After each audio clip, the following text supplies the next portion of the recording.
Nos encontramos en la Hacienda de la R, ubicada a 15 kilómetros de la cabecera municipal de la ciudad de Dolores Hidalgo, cuna de la independencia nacional, una de las más antiguas de la Nueva España, construida hacia el año de 1534. Los invito a conocerla.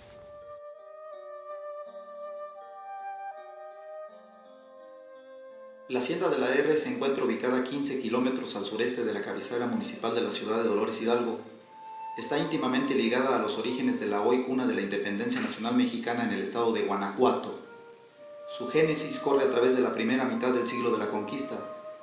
A la llegada de los españoles al territorio central de los chichimecas, encontraron que al otro lado de la sierra de Guanajuato había una aldea indígena de nombre Comacorán, y como las autoridades españolas siempre mostraron poco respeto para las propiedades de los indios, a partir de los años 50 del siglo XVI empezaron a dar tierras a hombres blancos abarcando las sementeras de los aborígenes.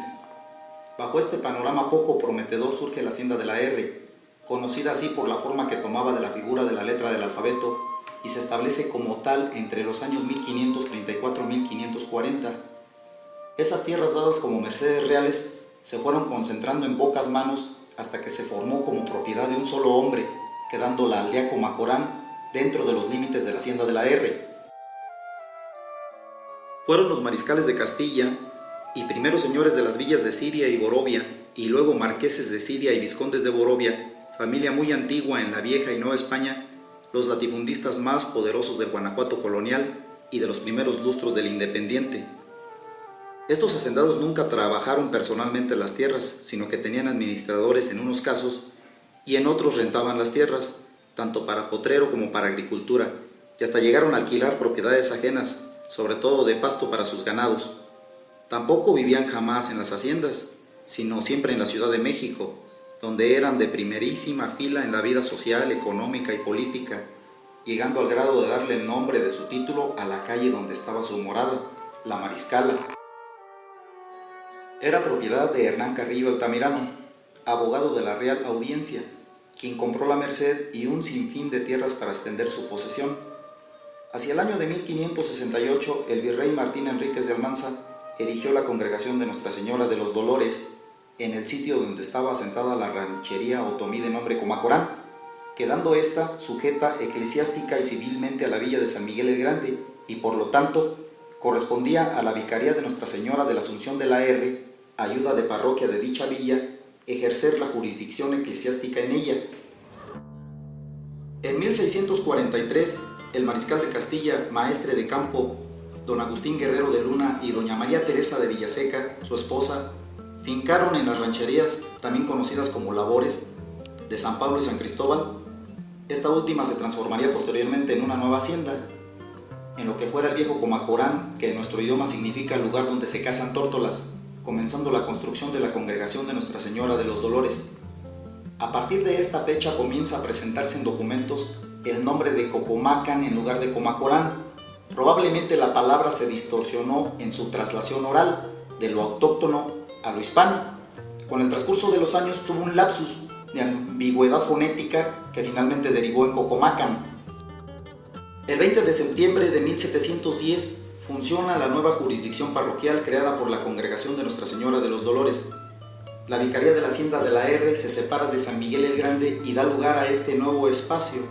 Entonces tenemos que 191 años después de iniciada la conquista, 1519 y 1710, aparece Dolores como pueblo parroquia, al encuentro del teatro eclesiástico novohispano.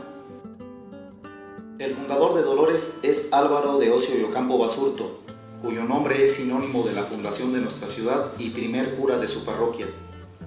Como mencionamos, al dividirse el curato de San Miguel el Grande, Álvaro de Ocio y Ocampo obtuvo por concurso de oposición la nueva parroquia y decide comprarse tierras y crear su propio pueblo parroquia, pues Ocio y Ocampo se vio de pronto con parroquia como jurisdicción territorial y feligreses, pero no tenía templo para su cabecera.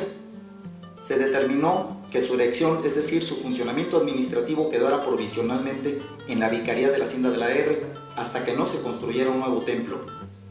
El proyecto del primer cura beneficiado de Dolores fue fundar una cabecera española y, como buen cura, levantar una buena iglesia. Localizado el punto entre San Miguel el Grande y San Felipe, atravesado por el Camino de la Plata, cruzado por un río y de propietarios descuidados o ausentistas, circunstancias estas de gran influencia para que Álvaro de Ocio y Ocampo escogiera esa inclinada por el terreno que serviría de origen al pueblo nuevo y que además sería sede de la nueva cabecera parroquial. Así, localizó las tierras que le gustaron y procedió a comprarlas para establecer su parroquia y pueblo en sus terrenos propios. Le gustó la hacienda de San Cristóbal, que alguna vez fuera ranchería o labor de la hacienda de la R. Constaba de 2 sitios para ganado menor y una caballería. Era la doña Josefa Manuela Moreno de Monroy, Guerrero, Villaseca y Aguirre. Se fijó el precio, 2,750 pesos tendría que pagar don Álvaro de Ocio de Ocampo. Cubrió el adelanto, un poco más tarde completó el pago el 5 de septiembre de 1711 ante el alcalde mayor de San Miguel el Grande. Ocio de Ocampo tomó posesión de su propiedad y determinó dividirla, reservándose para sí las 2 estancias de ganado que mantendrían el nombre de Hacienda de San Cristóbal. La caballería restante, 48 hectáreas aproximadamente, las destinaría para su casa y para la construcción de la parroquia, congregando a sus alrededores a los fieles, en un principio solo españoles, que quisieran estos avecindarse ahí, a los cuales les repartió los solares a censo consignativo.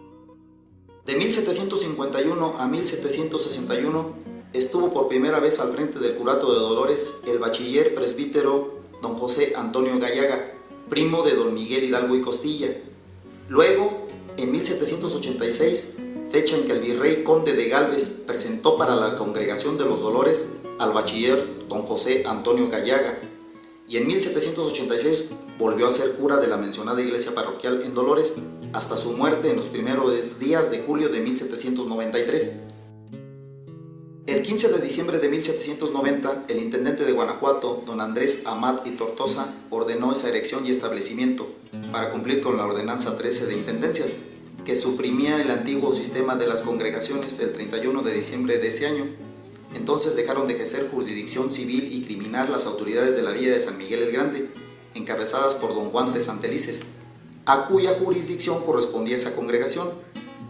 Así quedó entonces erigido el pueblo de Dolores, independizándose de San Miguel el Grande. Correspondió entonces al padre Gallaga fundar el primer ayuntamiento de Dolores y designar los primeros funcionarios el primer día del año de 1791. Por la costumbre o ignorancia o poca importancia para la época, Dolores siguió llamándose y apareciendo en documentos indistintamente congregación o pueblo, hasta por el año de 1813, según consta en diferentes documentos. Volvamos a la hacienda de la R. Esta pasó a manos de Rodrigo Mejía Altamirano, pasada la mitad del siglo XVII, que era descendiente del rey Pedro de Castilla. Hacia 1671 se comienza a construir la capilla de la hacienda para venerar ahí a Nuestra Señora de la Asunción. El estilo es sobrio y la fecha se ostenta en la fachada de la capilla, 1673 su terminación, siendo su primer vicario el señor José de Moctezuma en este periodo, cuyo dueño de la hacienda de la R era Rodrigo Mejía Altamirano. La hacienda fue heredada a finales del siglo XVII a un pariente político, José Pedro de Luna Gómez, alcalde de México, regidor y secretario del virreinato, alguacil del Tribunal de Cuentas de la Real Audiencia. De ella obtenían lana para obrajes que se producían en el pueblo de Dolores, pero sobre todo en San Miguel el Grande. Su hijo, Francisco de Paula Lunas y Gómez, quien tenía el título de mariscal de Castilla, la heredó a la muerte de su padre, como era la costumbre, a principios del siglo XVIII. En la etapa de este último dueño estalla la guerra de independencia en el pueblo de Dolores, cuando la madrugada del 16 de septiembre de 1810, don Miguel Hidalgo arenga a la multitud pidiendo la emancipación de México. Ausente el dueño, corresponde a don Miguel Luis Malo, administrador de la hacienda, recibir y dar alojo al párroco libertario con los primeros insurgentes que salieron del pueblo de Dolores, al primer ejército de México, y esperar a los hermanos José de la Luz y José Gabriel Gutiérrez, que venían de la hacienda de Santa Bárbara, perteneciente a Dolores, con lanzas, hondas, fusiles y 2 cañones que había mandado fundir en ese lugar el padre Hidalgo. Durante la espera de los hermanos Gutiérrez, aquel pastor de genio suave celebra la primera misa de la Guerra de Independencia bajo la sombra de un mezquite que aún hoy sobrevive, por lo que la Vox Populi lo nombra el Mezquite Bendito. Nos encontramos en el Mezquite Bendito de la R. Aproximadamente a la 1 de la tarde arriba el padre de la patria y su ejército insurgente a esta hacienda. Toman la determinación de hacer un alto. Don Miguel Hidalgo tenía mucha amistad con el administrador don Luis Malo y lo aprovechan este espacio para comer, para almorzar. Don Miguel Hidalgo previamente había mandado fundir armamento en la hacienda de Santa Bárbara, que se encuentra a 5 kilómetros de esta misma hacienda de la R. Hacen este alto para esperar a los hermanos José de la Luz y José Gabriel Gutiérrez, que vienen con más armamento. La tradición oral de nuestros ancestros nos indica que durante este tiempo el padre de la patria celebra misa bajo los tupidos brazos de este frondoso mezquite que tenemos aquí a mis espaldas.